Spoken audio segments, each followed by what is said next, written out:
Ano ka sa baby? Smart, pumasok ka sa confession room.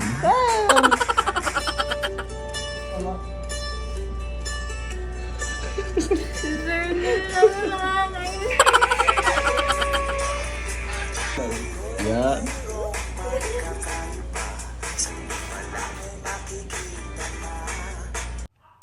Hello, good morning! O, di ba? Nakakita niyo naman. Sumama ka lang sa outing, ginising ka pa ni Big Brother. At maaga po tayong gumising ngayon kasi pupunta tayo ng dagat. Maaga tayong maliligo para hindi tayo mainitan mamaya. Mga before 6 AM po yan, nagpunta na kami ng dagat. Medyo mainit na po kasi sikat ng araw pag mga around 9 na, kaya maaga kaming naligo. At inaya ko na rin si Kuya Ike, tsaka yung mga ginising ko kanina. Inaya ko na magsiligo.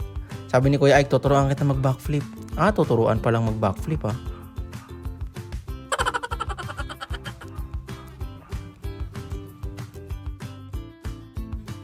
Ang sarap talaga magbabad sa dagat pagka ganitong oras. Pero habang kami ni Kuya Ike ay nagbababad, si Boss Emer ay nagpapalaki ng katawan. Sige, baka may ihabol pa. Mga around 7 AM, tinawag na rin po kami para mag-breakfast. Hindi pa muna po kami nagbanlaw dyan. Buti tinatanggap naman nila sa dining hall kahit na tumutulo kami, basang-basa kami ng tubig dagat. So nanghingi muna tayo ng kape at ang in-order po natin ngayon ay bangsilog. Masarap kasi bangos nila dito. Yung iba naming kasama ay sa ibang table kumain, sabay-sabay po kaming kumain dahil after po naming mag-breakfast ay may palaro po kami. Meron kaming 2 game ngayong araw. Parang team building na rin po ito. O diba, planong-plano kami kung ano ang aming mga estratehiyang gagawin. So nahati kami po sa 2 grupo, Team A and Team B. Para sa unang part ng aming laro ay parang water relay siya. Binigyan yung bawat team ng kanya-kanyang towel, then pabilisan lang makakuha ng tubig from the dagat at ipapasa mo sa taong nasa likod mo at yung nasa dulo ay pipigain. Paramihan po na maiipon na tubig yan.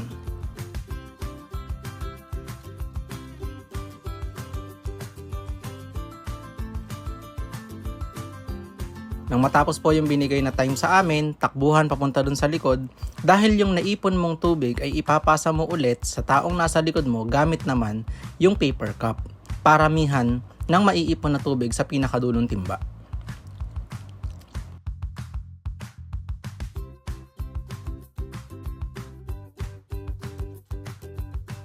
At para sa Game 1, nanalo po ang aming team. Para naman po sa Game 2, ay hati pa din kami, isang group 1, isang group 2, at hahanap ka lang ng position mo na hindi ka na pwedeng gumalaw and hahanapin ka ng kabilang group habang sila ay naka-blindfold. At ang sabi po ay bawal gumalaw. Oo Kuya Ike, bawal gumalaw. Ayan po, kitang-kita na po ang mga pandadaya. Sige, Boss Emer, kaya mo yan.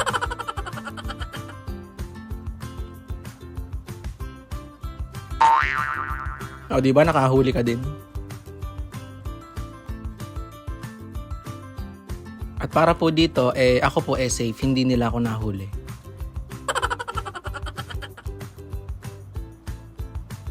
So para sa round 2, kami naman po yung nakapiring at sila naman yung hahanapin. O diba kapang-kapaan tito nyo, oh.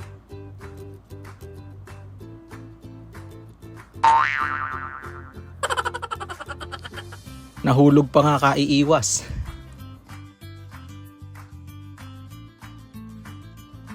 At pati nga yung hindi kasali, binubuhusan ko po ng tubig. Sorry Ma'am Joyce. At Kuya Ike, ang usapan ay huhulihin muna bago buhusan ng tubig, hindi babasbasan. Pagkayari po naming maglaro, nagbanlaw na rin kasi gagayak na kami pa uwi. Kuya Ike, testing mo tong nabili kong massager. Baka gusto mong bumili din ng ganito. No? Massager. Sige.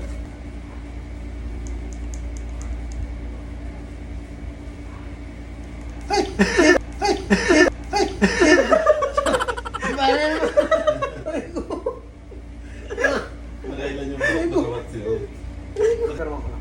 Ay! Si pare naman. Yung bumili yan. Uy, mangingisay ako dyan. Hindi. Try mo. Tara, nag-isay ba kami? Lagyan mo lang. Dito sa kabila. 3 lang.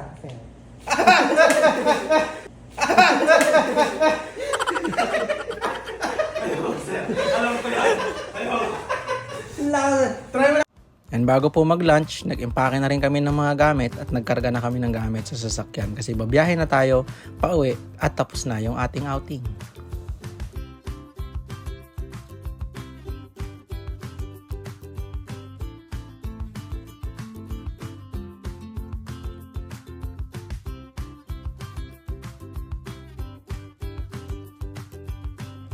And bago tayo umuwi, meron tayong stop dito po sa Senlek Thai. Kakain muna tayo dito ng lunch bago tayo dire-diretsong bumiyahe. Habang pauwi, meron pa po kaming isang dinaanan pero hindi na ako bumaba. Kumain na lang ako ng ice cream sa sasakyan. Yung iba po kasi naming kasama, bumili ng pasalubong pero hindi na ako bumaba kasi mainit sa labas. Nakita ko yung nag-ice cream, kumain na lang ako ng ice cream.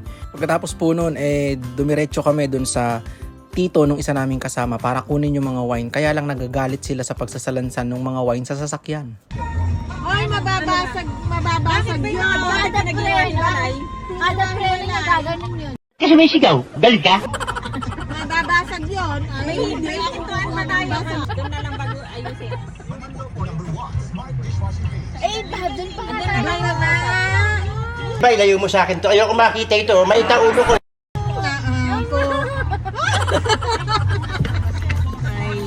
Magagalit sila, hindi naman sila naririnig sa kabilang sasakyan. Parang feeling tuloy namin ni Kuya Eko, kami yung may kasalanan na nagsasalansan, nanonood lang din naman kami. Pagkatapos nga po noon, dumaan lang din na bumili ng mga pampasalubong na daing at inabutan na nga kami ng ulan. Wow, maligayang pagtagi.